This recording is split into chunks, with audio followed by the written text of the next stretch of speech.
We are really confused people by nature throughout life.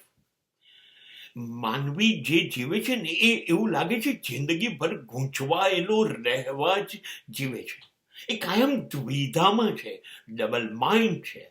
કોઈ એક બાબત નથી. આમ જવું કે ન જવું, કઈ બાજુ જવું, એ બાબતમાં એ નિશ્ચિત જીવનભર રહી શકતો નથી. એ નક્કી નથી કરતો કે એ ધાર્મિક છે કે અધાર્મિક છે, એ ન્યાયી છે કે અન્યાયી છે, એ નીતિવાન છે કે અનીતિવાન છે, એ પ્રેમ કરે છે કે નફરત કરે છે, એ વાસ્તવિક છે કે કલ્પનાશીલ છે, એ લાગણીશીલ કે બુદ્ધિશીલ છે. એક બાજુ નથી રહી શકતો.